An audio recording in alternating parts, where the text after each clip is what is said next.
High above the Indian subcontinent, a gap in air superiority is widening.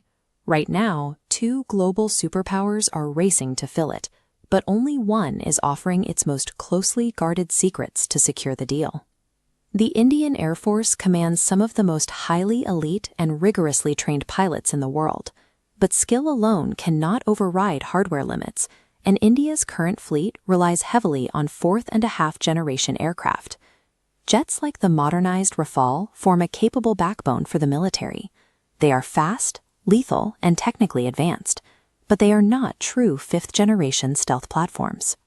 India is currently developing its own solution, the Advanced Medium Combat Aircraft. This timeline maps out its projected development. It is the long-term goal for indigenous stealth, but won't be combat-ready until the mid-2030s. That leaves a 10-year window where India has no native fifth-generation cover before its full deployment. A decade is a long time in modern warfare. Surviving a potential two-front conflict against advancing adversaries without a true stealth fighter is a risk the Indian military cannot easily mitigate. Moscow is moving to address that vulnerability. Vladimir Putin has completely changed the terms of engagement to bring New Delhi back to the table. At a recent economic forum, Putin publicly offered India the Sukhoi Su-57.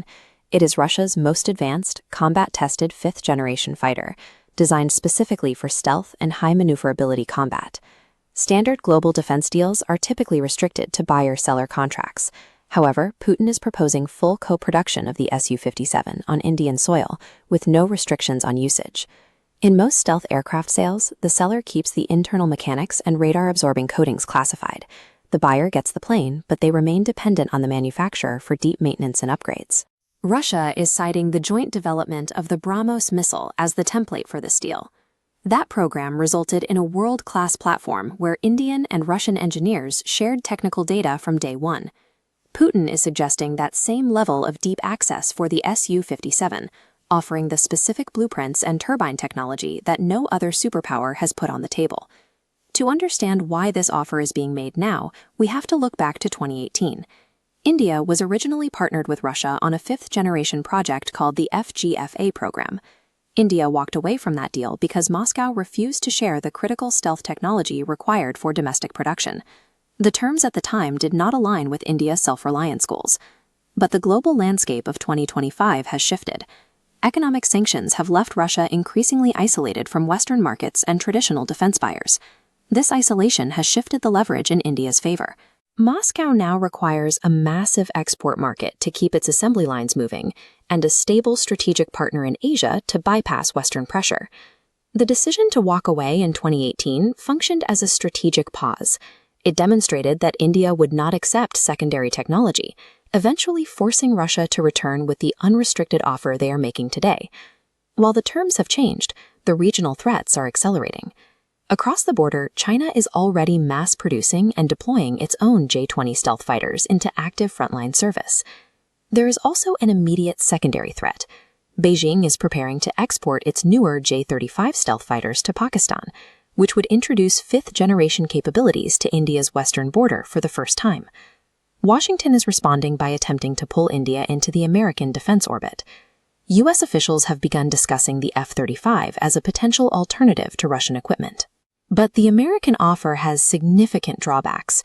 The F-35 comes with strict operational oversight, no transfer of core technology, and the constant threat of sanctions if India continues its defense relationship with Moscow. Putin is betting on this exact friction.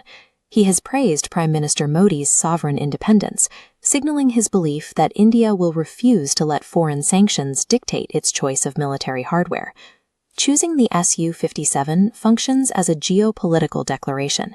It signals to the world that New Delhi will redefine the Asian power axis on its own terms, regardless of pressure from Washington. This map tracks New Delhi's choice. Two distinct pathways exist. Path A, accept the Su-57. India gains fifth-generation data, but risks U.S. sanctions. Path B, refuse the offer. India avoids Western tension, but faces the next decade vulnerable with aging jets. Simply waiting is no longer a viable strategy. The technological disparity on the borders is widening every year. When New Delhi delivers its final answer to Vladimir Putin, The decision will determine who commands the regional airspace for the next 30 years.